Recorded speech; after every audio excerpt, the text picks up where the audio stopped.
So I was a patient up until I was probably like 21, actually, because they see you until around that age. And I would go, and I remember I used to like going because it just like, I didn't have to go to school for the majority of the day because it just took so long. But I would go, and then I would have like a bunch of x-rays that happened once a year, and then I would be in a room and they would show me the x-rays, and then a doctor would come in, talk for a while, and then leave. And so because my mom doesn't, my parents actually, I think, speak English pretty well, but they are quite self-conscious about it. But obviously at the time, probably up until I was probably 16 or 17, like none of what they were saying ever meant anything to me, because I just didn't understand. I was a kid. And then for my mom, it was also hard because there are terms that she doesn't know. She doesn't understand the context of what we're talking about. And she also doesn't understand the medical system here. And primarily that I think often when you come as an immigrant, you don't, it's just really hard to advocate for yourself or for the people that you're there to support. And so you sort of take what's being told to you as the only thing or the only way forward, or you take it as the truth. And so there's not a lot of like questioning of what you're being told. Also, I think primarily because it's like doctors are doctors and you're inherently taught to trust them. And so, and I say this actually also because my twin sister is a doctor too, and this is something we've also talked about. But she just didn't, my mom didn't know what to ask, and I think she never felt comfortable asking for more or to question some of what she was being told, even if it was just for her own understanding. And I remember actually very clearly, I must have been already at least 16 or 17, and my mom said, she asked the doctor if the scoliosis would have an impact on me for the rest of my life as an adult, and particularly if I want, what would happen if I wanted to have kids, and would that have any negative impact on me physically? And I distinctly remember the doctor saying no, and that I would just be able to live my life as if I didn't have scoliosis. And now when I think about it, I'm like, that's crazy that somebody would say this, because it has changed everything about my life. And I live with a level of chronic pain, obviously, that is just normalized, which I think for a lot of people is the case with scoliosis. But I think it's, and obviously I think so many doctors and physios know so little about scoliosis too. And obviously at the time there was no clinic like Andrea's. And so the understanding of it is so limited. And so when you hear these things, you think it's gonna be okay, and you don't you just I think inherently feel safer about it. And so you're not proactively trying to address even what some of the challenges are, because you're not even being told that there are challenges.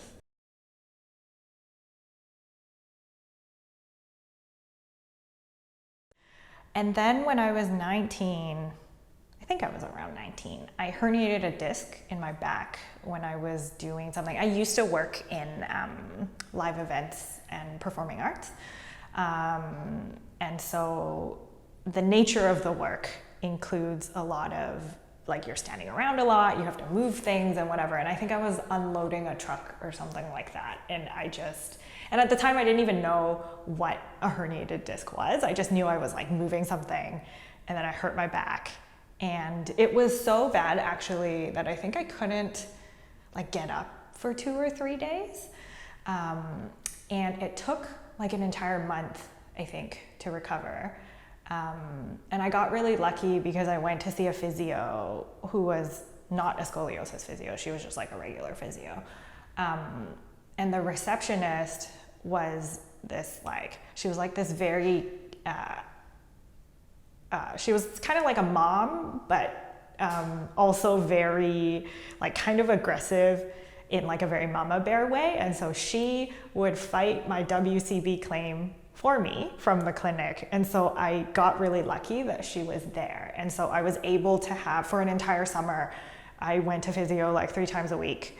And the physio I worked with was really great. And so she explained a lot to me about like what happens when you herniate a disc, what is scoliosis. But obviously, I think at that time, it must have been in like 2008 or 2009. And so I think obviously her understanding of scoliosis is also very limited.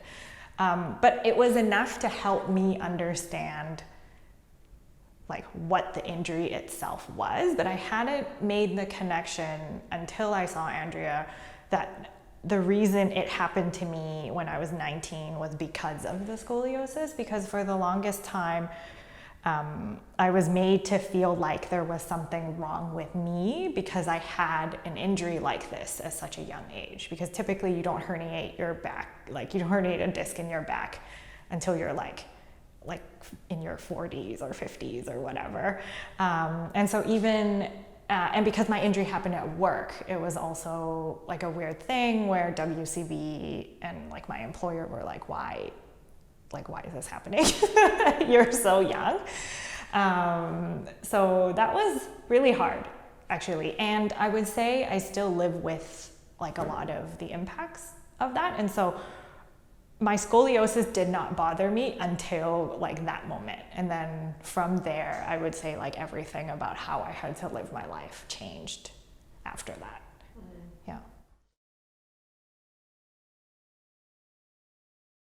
It changed sort of just like how often, and I think a lot of people resonate with this, it's like how often I could sit, how long I could sit for or stand for, or certain things I couldn't do because I was so worried. And there are still things I don't do now because I'm worried about like what it will do to my body.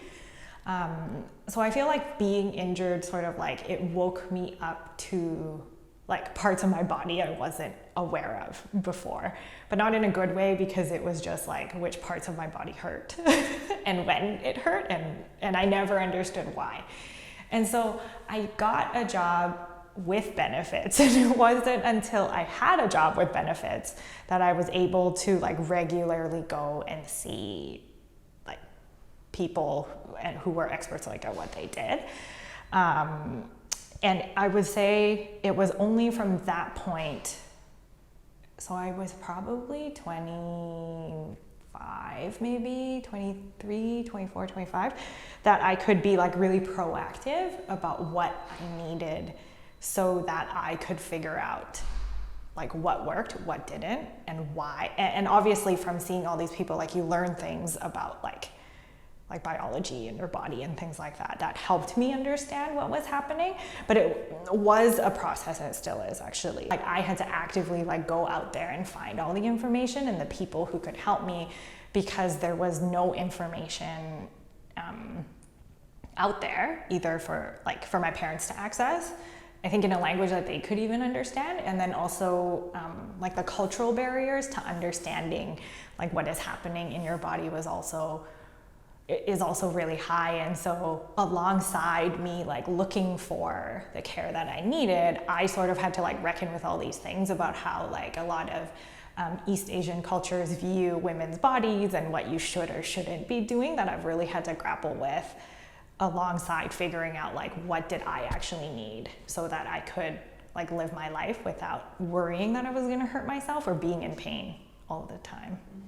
Mm-hmm. Mm-hmm.